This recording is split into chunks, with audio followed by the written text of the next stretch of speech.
Halo para sedulur Embah Jagat Mistis.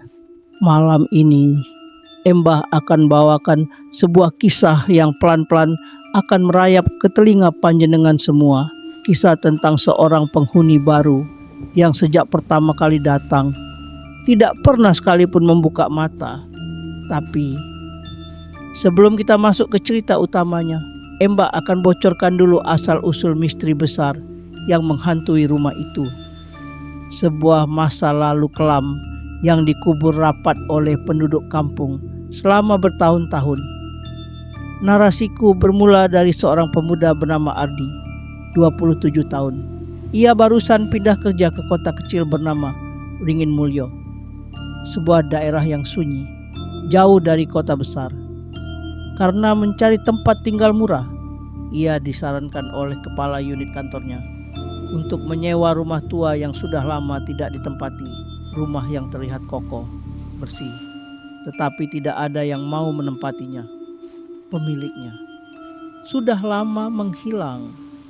Ardi tidak mempermasalahkan itu, ia hanya butuh tempat istirahat. Lagi pula rumahnya terlihat aman dan nyaman. Sampai suatu malam ketika sedang membongkar kardus, Ardi mendengar suara langkah kaki dari lantai atas. Padahal rumah itu hanya punya satu lantai. 2 hari setelah pindah, Ardi menemukan sesuatu yang aneh. Di sudut rumah, dekat kamar kosong paling ujung, ada sebuah kursi kayu goyang yang dari kemarin tidak pernah ia sadari. Padahal saat survei rumah, ruangan itu kosong. Di kursi itu, seseorang duduk, anak kecil, usia sekitar 7 tahun, kulit pucat, kurus, rambutnya menutupi sebagian wajah, dan yang paling membuat jantung Ardi membeku, anak itu sama sekali tidak membuka mata. Bahkan ketika kepalanya perlahan menoleh ke arah Ardi, rumah ini sudah penuh. Suara pelan itu terdengar seperti bisikan dari rongga kosong. Ardi terpaku, tidak bisa bergerak, tidak bisa berpikir keesokan paginya. Ardi mendatangi warung dekat rumah. Ia iseng bertanya pada ibu warung, "Bu Karsi, Bu, rumah yang saya tempati itu ada riwayat apa ya?" Ibu Karsi langsung diam. Wajahnya berubah kaku, seolah menahan kata-kata. "Nak Ardi, lebih baik kamu tidak cari tahu. Rumah itu dulu tempat tragedi besar." Ardi mendesak.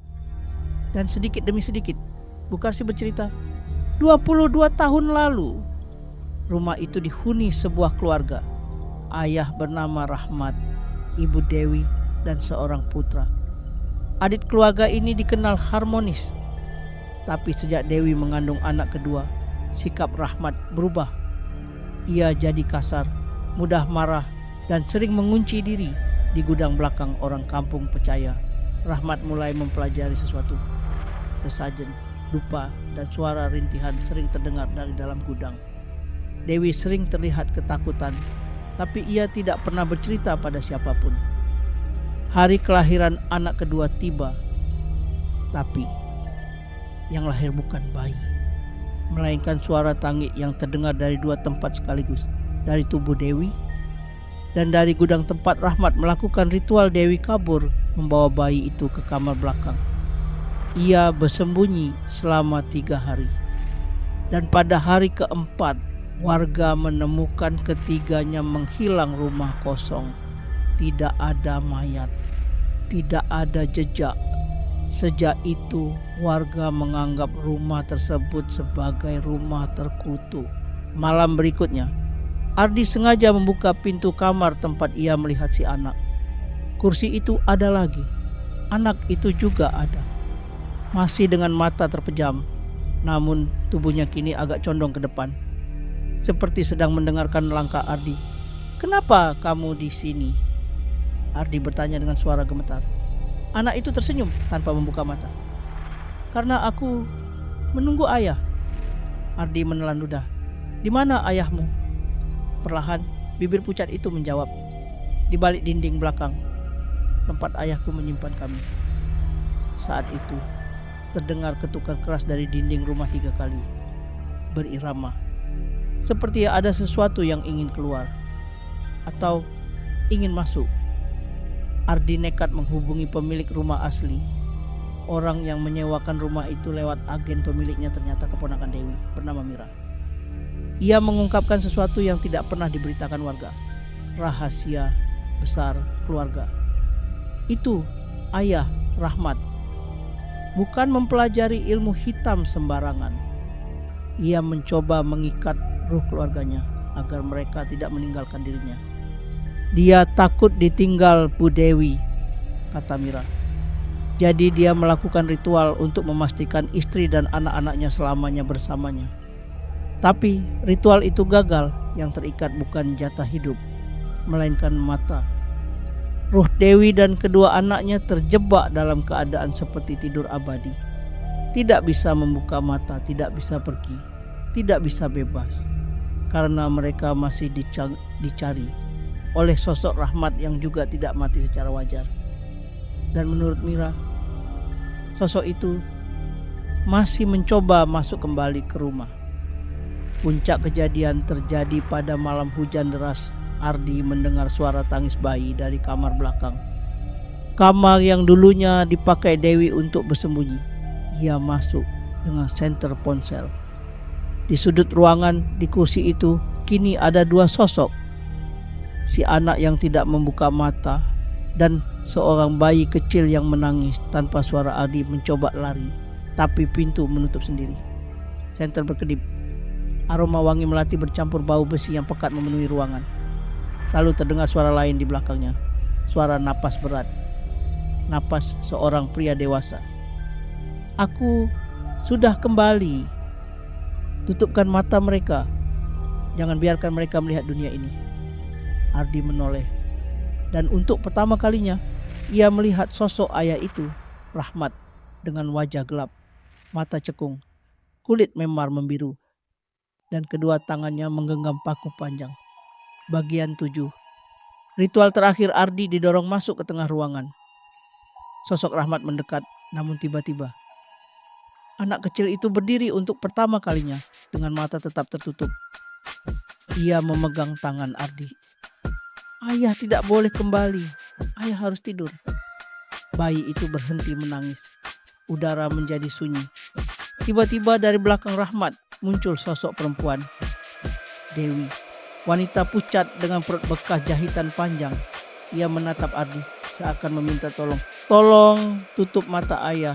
Biarkan kami pergi. Rahmat berteriak dan mencoba menyerang. Tapi Dewi memeluknya dari belakang. Menahan tubuhnya dengan seluruh kekuatan ruhnya yang tersisa. Saat itulah Ardi melihat paku yang tergeletak di lantai. Entah bagaimana, gerakannya otomatis. Ia mengambil paku itu, lalu menancapkannya tepat ke dinding belakang. Dinding yang menjadi pusat ritual. Rahmat suara keras bergema. Rumah bergetar, sosok Rahmat menjerit, tubuhnya memudar. Dan untuk pertama kalinya, anak itu membuka matanya. Kosong putih seluruhnya, tapi ada kelegaan di wajahnya. Terima kasih, Mas. Lalu ia memudar perlahan bersama ibunya dan bayi kecil itu. Seperti angin yang kembali ke tempatnya. Keesokan paginya, saat Ardi terbangun di lantai, rumah itu bersih. Tidak ada kursi goyang, tidak ada bekas apapun, seolah semua baru dibersihkan.